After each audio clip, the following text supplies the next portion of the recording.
Hello दोस्तों, नमस्कार। आपका अपने चैनल सतवीर सिंह ब्लॉग में स्वागत है। दोस्तों, आज हम इस वीडियो के माध्यम से आपको बताएंगे कि जब सीता माता धरती में समा गई तो उसके बाद क्या हुआ। दोस्तों, वीडियो बहुत महत्वपूर्ण है, वीडियो को स्किप ना करें।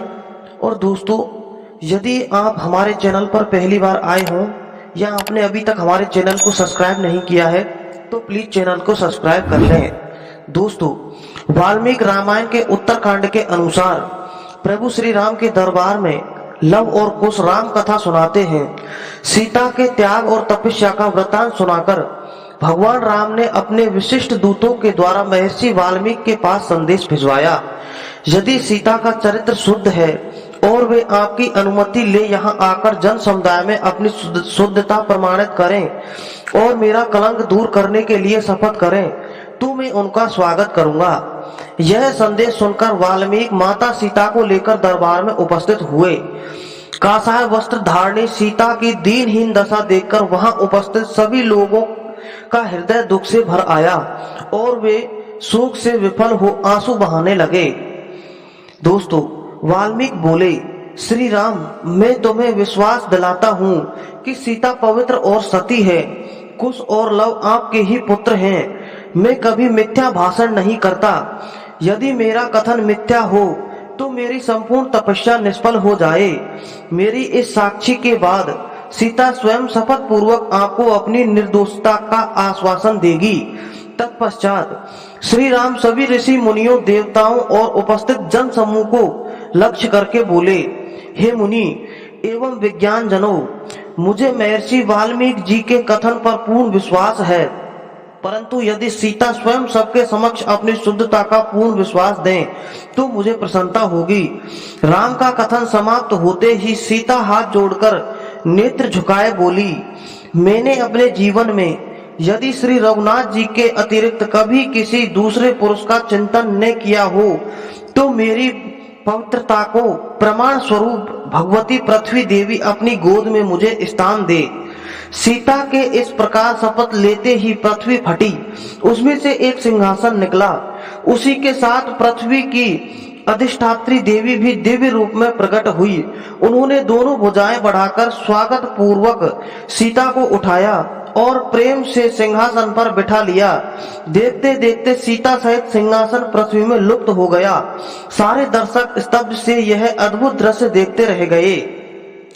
इस संपूर्ण घटना से राम को बहुत दुख हुआ। उसके नेत्रों में अश्रु बहने लगे।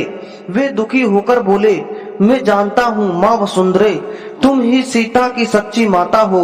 राजा जनक ने हल जोतते हुए तुमसे ही सीता को पाया था, परंतु तुम मेरी सीता को मुझे लौटा दो या मुझे भी अपनी गोद में समा लो। श्री राम को इस प्रकार विलाप करते देख ब्रह्मादि देवताओं ने उन्हें नाना प्रकार से सांत्वना देकर समझाया।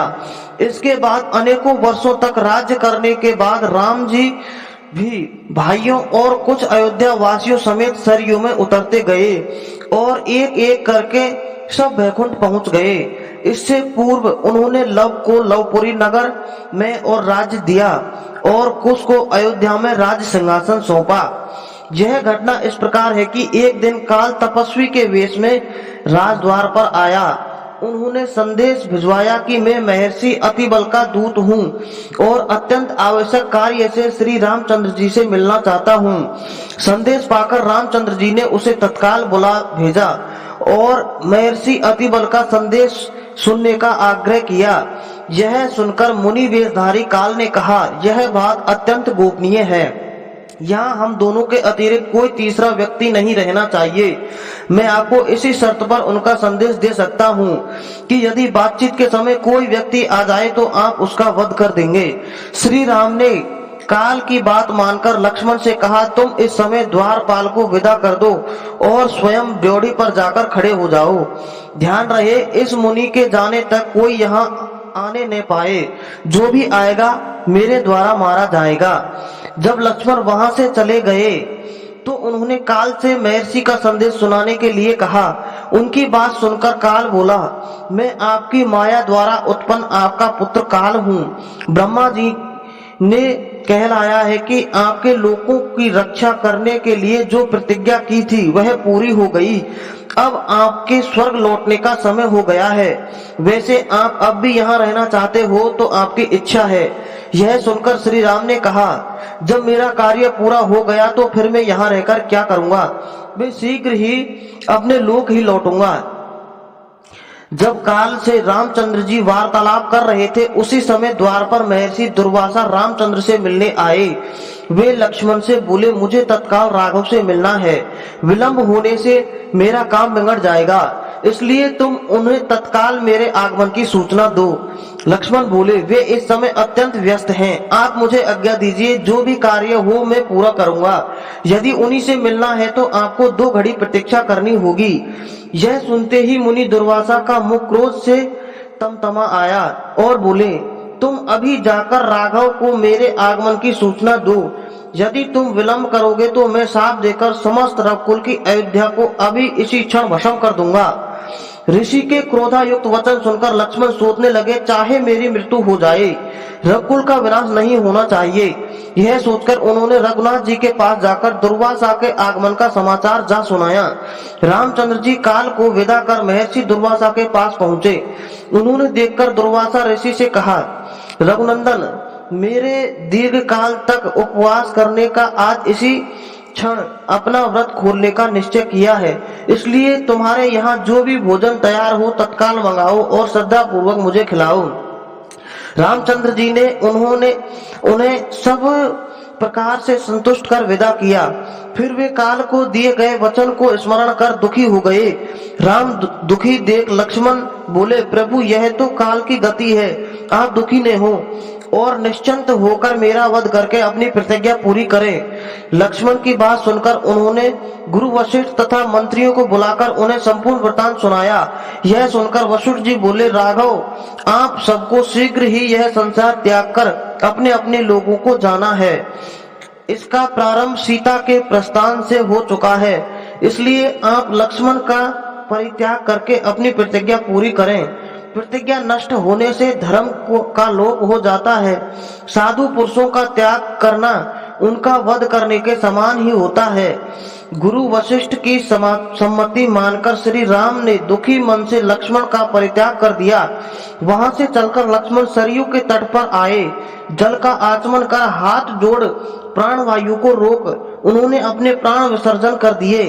इसके बाद श्री राम भी जल समाधि लेने के लिए आतुर हुए और उन्होंने भरत को राज्य सौंपना चाहा, लेकिन भरत ने इनकार कर दिया। भरत ने कहा, मैं भी आपके साथ जाऊंगा। प्रजाजन भी कहने लगे कि हम लोग भी सब आपके साथ चलेंगे। कुछ क्षण विचार करके उन्होंने दक्षिण कौशल का राज्य कुश को और उत्तर कौशल का राज्य लव को सौंपकर उनका अभिषेक किया। कुश के लिए विंध्याचल के किनारे कुशवती और लव के लिए श्रावस्ती नगरों का निर्माण कराया। फिर उन्होंने अपनी अपनी राजधानियों को जाने का आदेश दिया।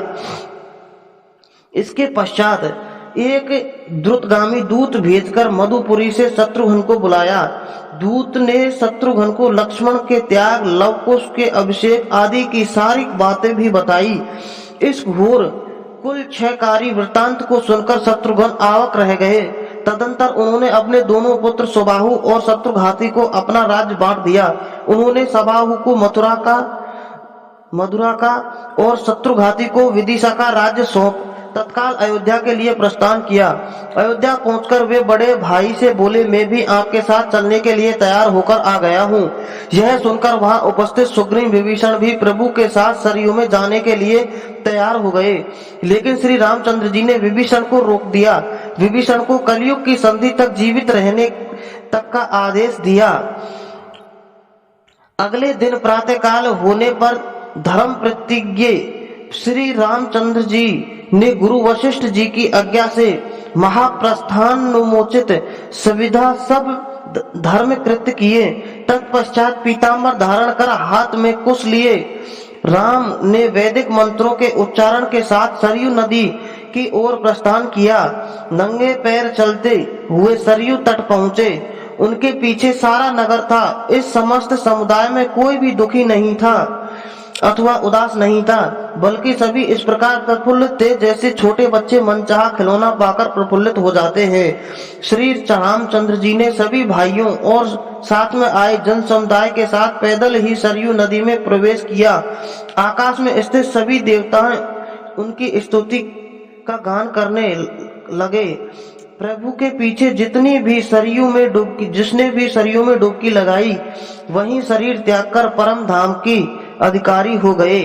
दोस्तों, यह वीडियो आपको कैसी लगी? आपका कीमती राय कमेंट में जरूर दें। वीडियो में अंत तक बने रहने के लिए आपका बहुत बहुत धन्यवाद।